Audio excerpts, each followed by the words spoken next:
In this video, how much does it cost to do 250,000 miles in the same car? Let's find out.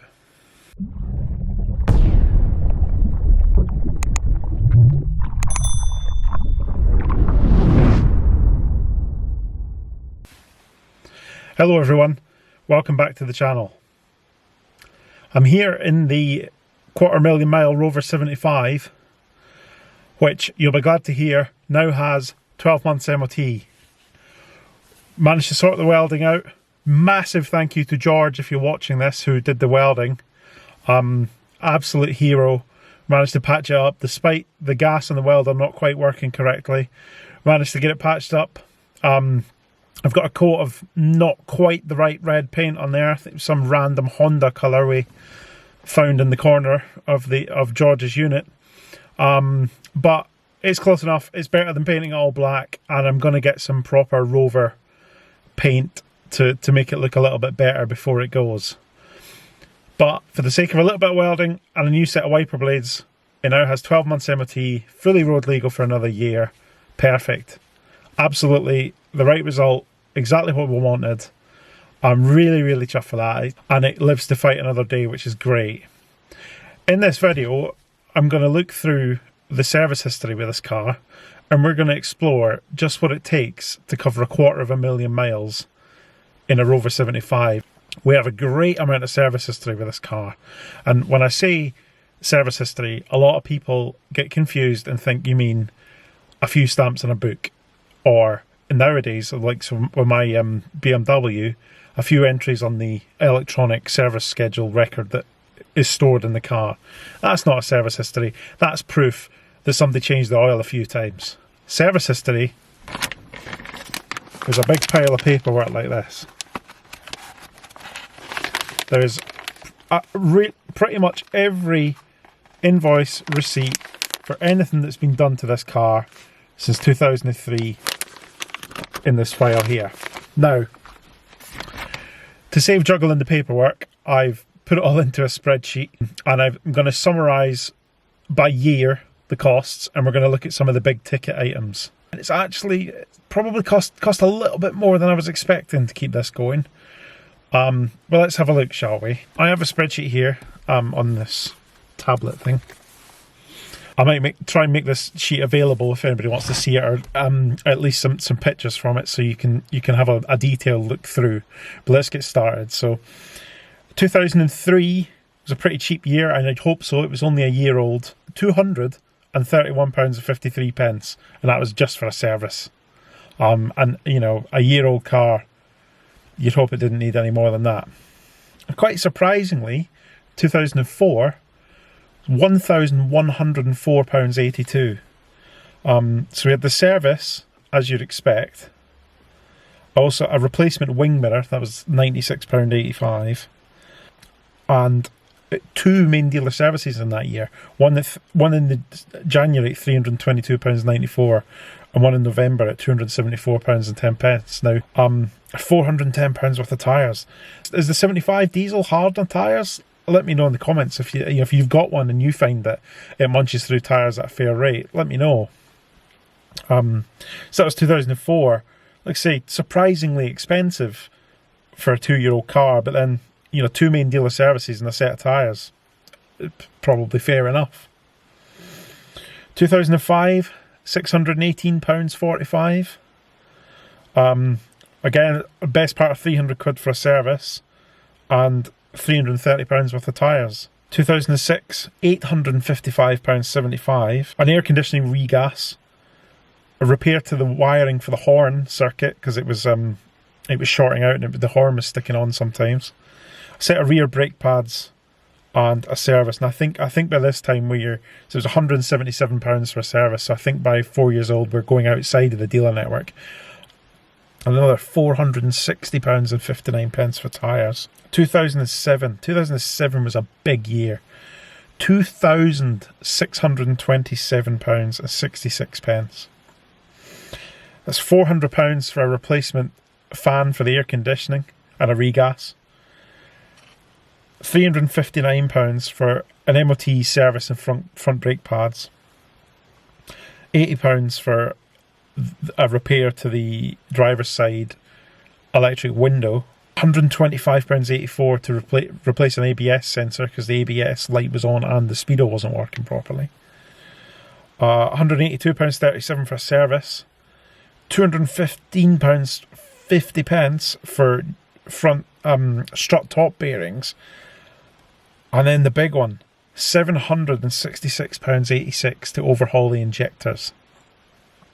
Now, I know that injector failure and common rail diesel engines, it's reasonably common, but in 2007 this car had only done 90,000 miles. And again, £464 worth of tyres. So every year it seems to go through a set of tyres, set of 4 tyres, which, I mean, I don't know, it seems pretty excessive to me. 2008, £1,382.89. That's an MOT in service, front and rear brake pads, rear suspension, lower arms, and tyres. Another set of tyres. 2009 is another painful year. £2,742.29. £167 for a replacement bonnet cable. I'm guessing it's stretched or the mechanism broke, so it was both the cable and the mechanism. £312.54 to buy the fuel pump, and £216.32 for the other fuel pump. So there's 2 pumps. So it looks like they both failed in the same year, and then another £80 in labour to sort that out. Rear brake discs and pads, rear brake pipes, that's £377.24. And the big one, £945.99 to replace the clutch at a Rover specialist. It will be a pretty involved job. £945 at a specialist. It's probably about right. It's a lot of money though. And another £400 worth of tyres every year. 2010, £880.90 for the year. Again, a service and MOT, and ABS sensor, front suspension arms, front brakes. So just wear and tear items, suspension and brakes and tyres. Actually, no, there wasn't any tyres in 2010. So it's one of the few years where there wasn't any replacement tyres fitted to this car. 2011, £1,407.52 total. Drop links, front suspension arm, MOT, a replacement wheel. There's an invoice for £200 for a replacement wheel. Not sure what happened to the wheel, or if that was maybe the spare. Maybe the spare was knackered or stolen or whatever. Couple £100 for service, a windscreen replacement in 2011 just for the £75 insurance excess, and then tyres again. So we had a break in 2010. There wasn't any tyres required in 2010. 2011, £496.42 worth of tyres. 2012, £1,308.90. And that's £70 for a camshaft sensor. That's a rear brake overhaul, rear springs, a service, and £240 worth of tyres. 2013, £1,421.62. That's it says rear exhaust. I assume it's the back box. One of the big bills, £444.93 to replace drop links, thermostat housing, adjust the handbrake, and carry out an MOT in service. Again, £497.59 worth of tyres. So 2 tyres in May, 2 tyres in October. 2014, £1,771.80. That's a battery, front and rear shock absorbers and top mounts and drop links, are pretty much front suspension bushes, so pretty much a full suspension refresh. Just over £1,000 for to refresh the suspension. Another invoice for fuel pump. I guess it's quite common, is it? Fuel pumps on these. And £237.98 for tyres. 2015, ABS sensors, rear wheel bearings, clutch master cylinder, MOT, front suspension arm, front brake pads, a replacement engine mount, just the fitting of it though. I don't have a receipt for the mount itself. Wheel alignment, and tyres, of course. 2016 seems to have been quite an easy year. At £284.20, so a positively cheap year. An MOT, a strut top mount, and a tyre. One tyre. That was it. £284.20 all in. I don't have a receipt for a service in 2016, but there's no guarantee that I've got the full, like absolutely everything in this folder here. There could be some stuff missing. One thing that unfortunately is missing is the original purchase invoice. I wanted to talk a bit about depreciation, and the sort of the effects on that. But I mean, if you know roughly how much a nearly new 75 Tourer in this specification, the Club SE would have been in 2002 as a sort of pre-registered X demonstrator kind of thing, let me know in the comments, because it would be very interesting to know what we're sort of looking at in terms of depreciation. So 2016 was a cheap year, £284.20. You'd be pretty happy, wouldn't you, if you run a car for a year and that's all it's cost you. But then it really starts to get its own back. 2017, £1,752.77. And that's a replacement alternator, £387.60. MOT, including brake discs and pads, a front caliper and a rear shock, £899.83. A new power steering rack, £256.74. A strange one, an invoice for tightening the air conditioning drive belt, £33.60. Half an hour's labour. And tyres, £175. 2018, £1,629.04. That's another rear wheel bearing, another rear shock. So, I mean, you should probably replace them in pairs. Service, springs, rear brakes, another rear wheel bearing. So let's say both rear wheel bearings were actually done again in 2018. So maybe cheap parts were used at some point. I find that there's great inconsistency in some parts.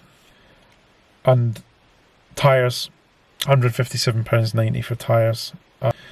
And last year, 2019, it wasn't a great one either. £2,117.91. An exhaust back box. I noticed when we were doing the welding, actually the exhaust is looks pretty new. So a pretty much brand new exhaust back box on there.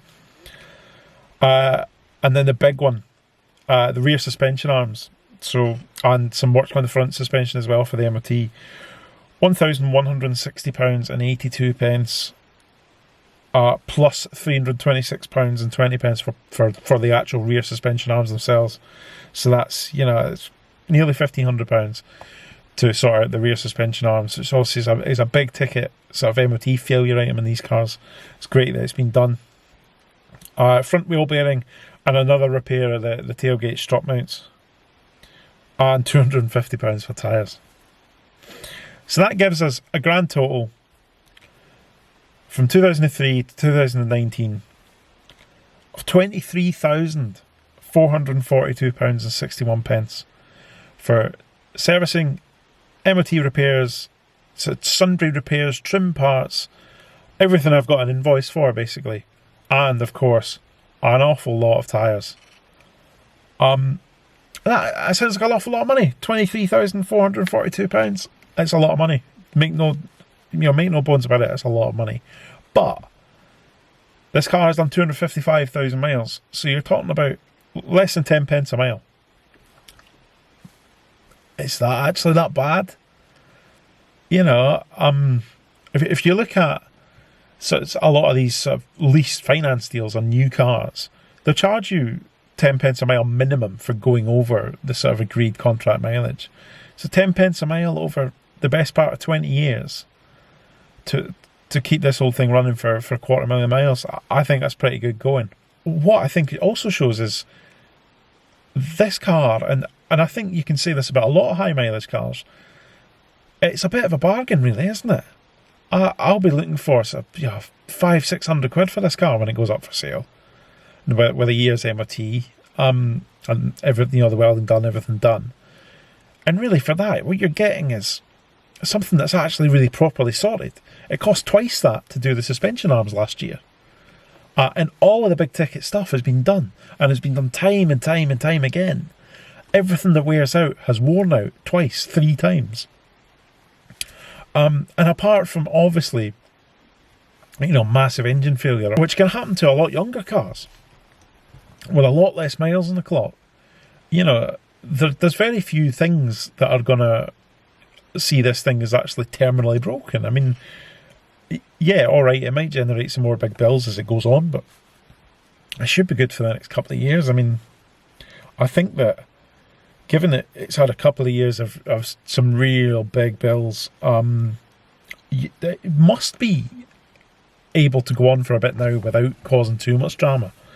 The suspension on this thing's pretty much brand new. The brakes aren't that old. The tyres are pretty new. As you can tell, it's had tyres every 5 minutes. So hopefully, you roll the dice. Don't get me wrong, whoever does buy it, it's not going to come with a 101 point check and a comprehensive warranty. It's an 18-year-old car with 250,000 miles on the clock. So you do take your chances, but certainly everything I've seen of it so far, it drives really well. It doesn't look too bad, and it seems it's perfectly serviceable, and I think it'll go on. I think what we can see is this has been a really well looked after car. It's had everything it's ever wanted, and it looks to me like it should be able to go on and do somebody really well. So if you want to buy it, let me know. It's been really well looked after. No expense spared, as they say. So there we go then. 250,000 miles, 23,000 quid. Bargain? Well, I don't think it's too bad. Join me next time, where we're looking to see if we can just extract a little bit more performance out of this car. It's not the fastest thing in the world. I think we can change that. If you like what you see so far and you want to keep following the journey and see me buy other old wrecks that need saving, please smash that subscribe button, turn on notifications, and share this video with as many people as you can. Get the word out there, because the more people that are following my crazy antics, the more people that will be absolutely pissing themselves laughing when it all goes wrong and I end up stuck in the hard shoulder somewhere. Thanks very much for watching, and I'll see you next time.